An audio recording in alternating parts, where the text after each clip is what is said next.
After a series of rendezvous with Gum escorts, I'm finally taken to meet their leader.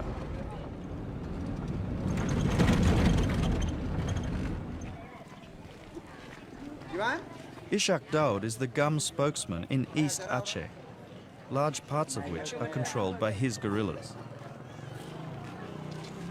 Over the years, people here have suffered some of the worst of the military's excesses, so it's not surprising that Gum receives such strong support.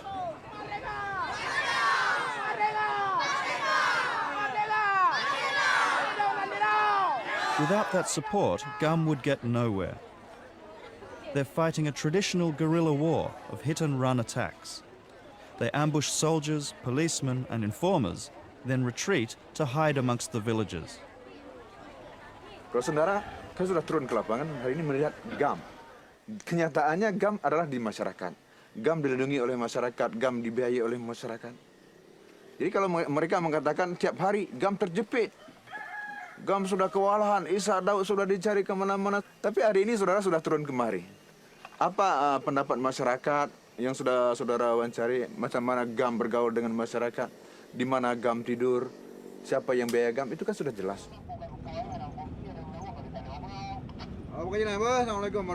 But the villagers pay a high price for that support. Ishak Daud says that after every GAM ambush, the security forces take their revenge. Houses are burned down, possessions are stolen, and people are attacked or killed. Oh, memang sering. Bukan hal yang mustahil, yang jarang, bahkan sering kejadian begitu. Kalau ada kontak senjata antara GAM dengan TNI atau SBIJ, mereka terus masyarakat jadi sasaran. Oh, gitu.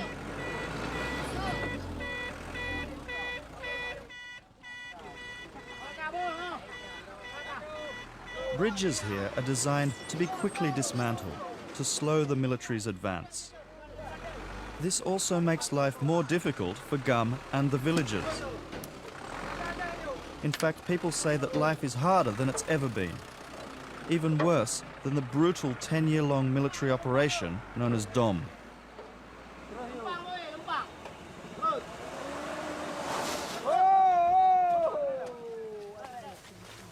Ishak Daud is taking me to a gravesite where 9 civilians are buried.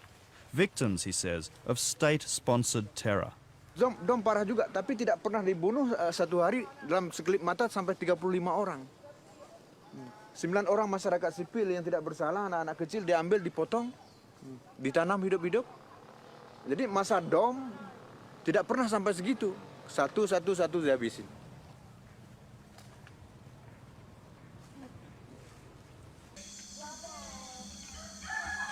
The next morning, farmers are waiting for news that it's safe to tend their plots.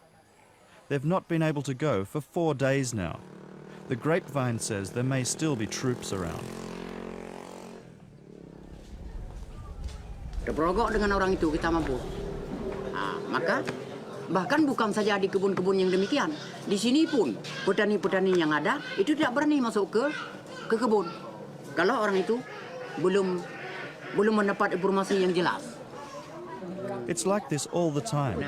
They'll only go to work if they're absolutely certain that the troops have gone. Itu pun dengan cara hati-hati, pelan-pelan.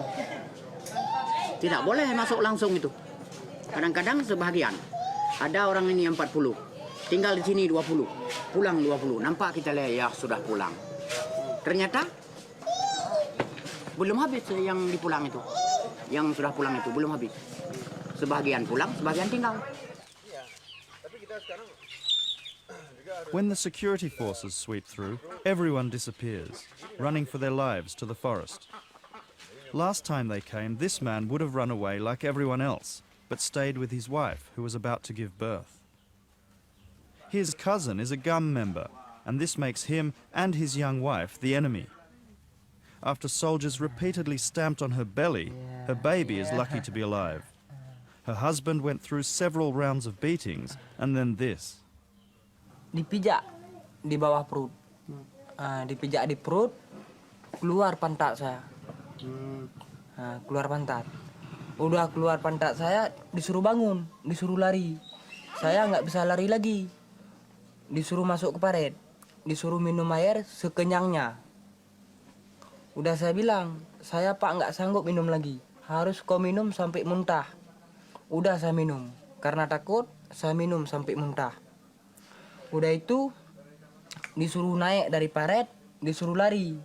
Udah saya lari, disuruh berhenti, saya berhenti, suruh jalan, saya jalan.